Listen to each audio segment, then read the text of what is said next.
All right, I don't see anybody on right now. I'm not very good at going live. So I'm just going to kind of go ahead and just kind of lay out the groundwork of what's going on up to this point. I've been here on this private property uh, in the Kiamichis since Thursday. And ever since I got here, the first night it didn't rain, lots of coyotes, uh, a lot of coyotes, and really spectacular coyote vocals. So, I can't wait to share all that. But then, the next few nights after that, it's just a lot of rain. Rain so much that I'm kind of locked in here. Couldn't get out because I had to come through I had to drive through 3 creeks to get in here. There's no logging roads, really only one trail getting in. It was a 4-wheeler trail, and the creeks that I had to come through were rushing and raging because of all the rain that we've had. Tonight, there's going to be one more shot of rain chance overnight, and then it will. Hey, Carrie, just trying to fill everybody in on some stuff that's going on.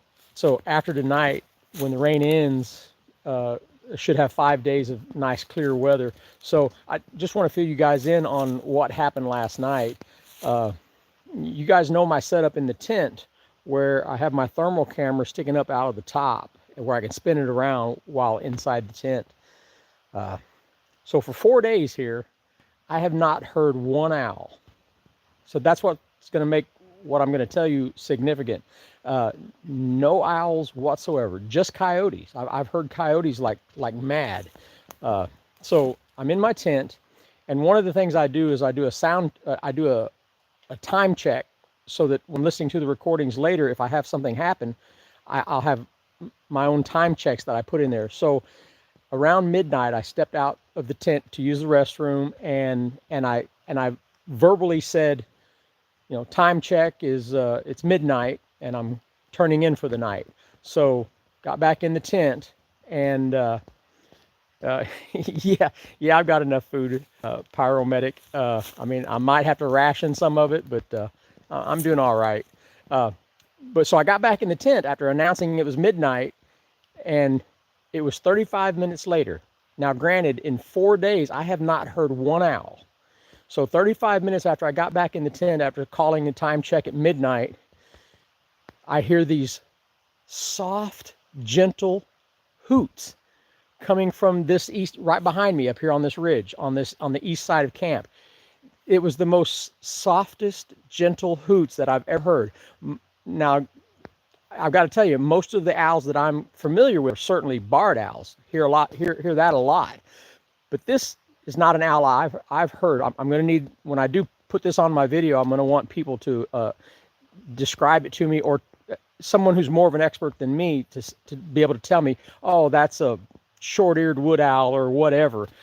See, I don't know these things. I just know that the sound of these owls were extremely low-keyed, quiet, and there was 2 of them.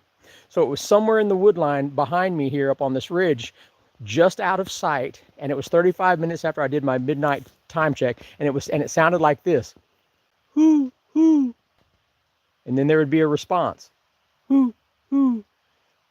And this went on for about 5 minutes. And that was it. I was scouring the area with my thermal camera sticking out of the top of my tent. So I'm going to have that video of me trying to look in that area while whatever was doing the hoots.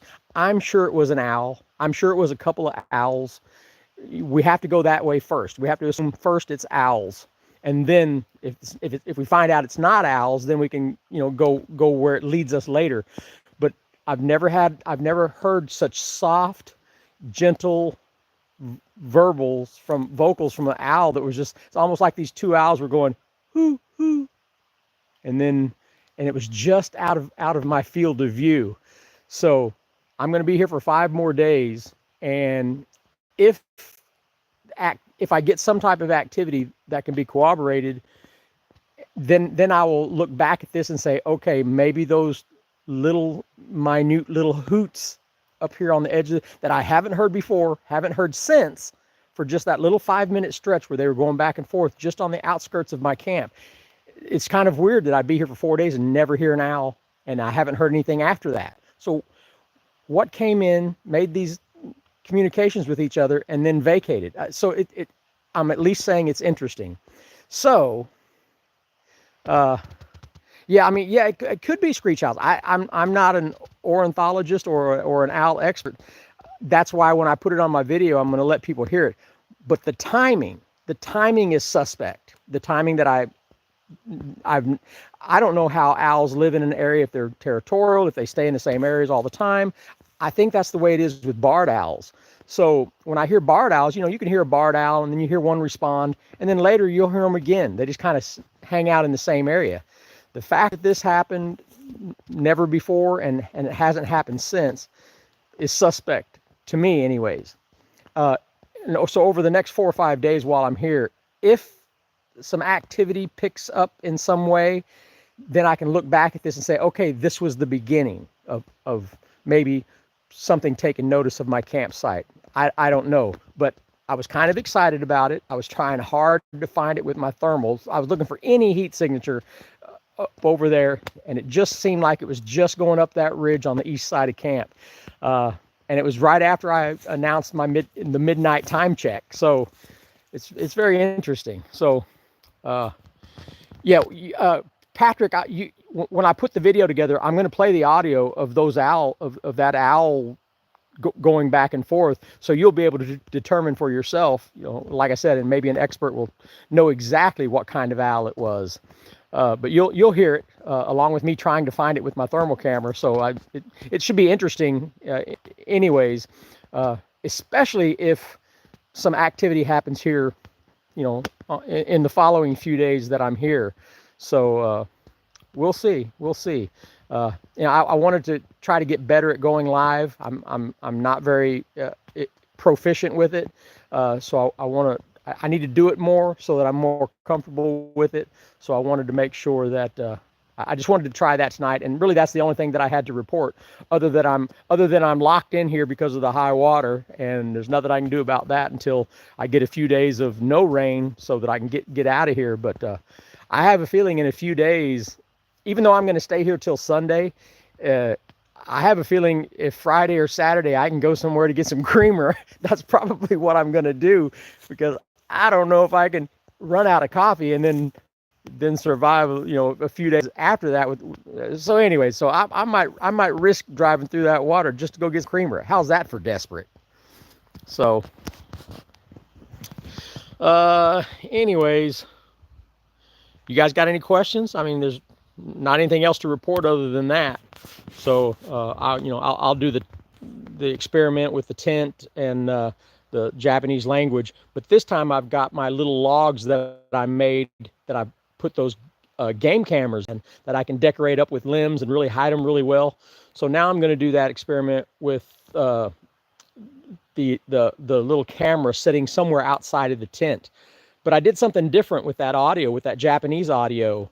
I downloaded an hour-long video, a blacked out video of just silence. So it's 1 hour of silence. I didn't like on the last trip when I set out the tents how the audio of the Japanese language was started immediately when I'd set the tent up. So I want to have an hour of silence before that starts. So all the videos are going to play one after the other, but it's going to start with that 1 hour long of silence. So once I get this all set up and hit play with the little lights flickering inside the tent, I'll have an hour to vacate and clear the area, but there'll still be lights flickering inside the tent. So that will be enough of an attractant, and then an hour later is when the Japanese conversations will start. So I'm kind of excited about that. That way it has time to cure. It's one of those things, you set it up, you want to give it time to cure up there. You don't want it starting immediately as you're running from the area trying to, look like you're not doing something sneaky. So, oh yeah, I don't know if I can learn to drink my coffee black. I'm like a kid. I need to have that thing creamed up and sweetened. So, maybe I'm spoiled rotten, but hey, I like it the way I like it, and if that's what lets me stay out here longer, then that's the way I'm just gonna have to drink it. I don't know how I'm gonna ever get to black coffee. So, all right, yeah, Carrie. Yeah, the video is going to be good. Hey, I've been talking with this guy over here at Lake Ouachita. In January, I am going on a houseboat on Ouachita Lake and going to do some research with the drone and thermals from a houseboat in January on the north end of Ouachita Lake. And I'm excited about it because the north end of Ouachita Lake is uninhabited and it is nothing but woods. And you hear so many stories about, being out on lakes and, fishermen back in coves having rocks thrown at them and stuff like that. But fishermen don't usually, go fishing with thermal cameras and things like that. So to be able to sit out, some distance from the shoreline with a houseboat, the comfort of having a houseboat with a kitchen and a bathroom and a heated, a patio heater out on a deck part of it's going to be a dream come true. The guy is super nice, and he said I'm welcome, and he's invited me, and I can't wait to try that out. Of course, I'll make a video about it, but being able to scan 1,000 miles of shoreline with thermal cameras and then send a drone out from off the houseboat if needed, it's going to be a spectacular way to research. So, all right, well, I appreciate you few people that have popped on here. Of course, this video is going to be downloaded on the page, so anybody can access it at any time. So I just wanted to fill everybody in.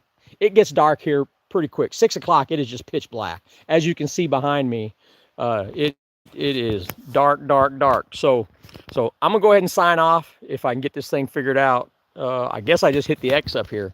All right, see y'all.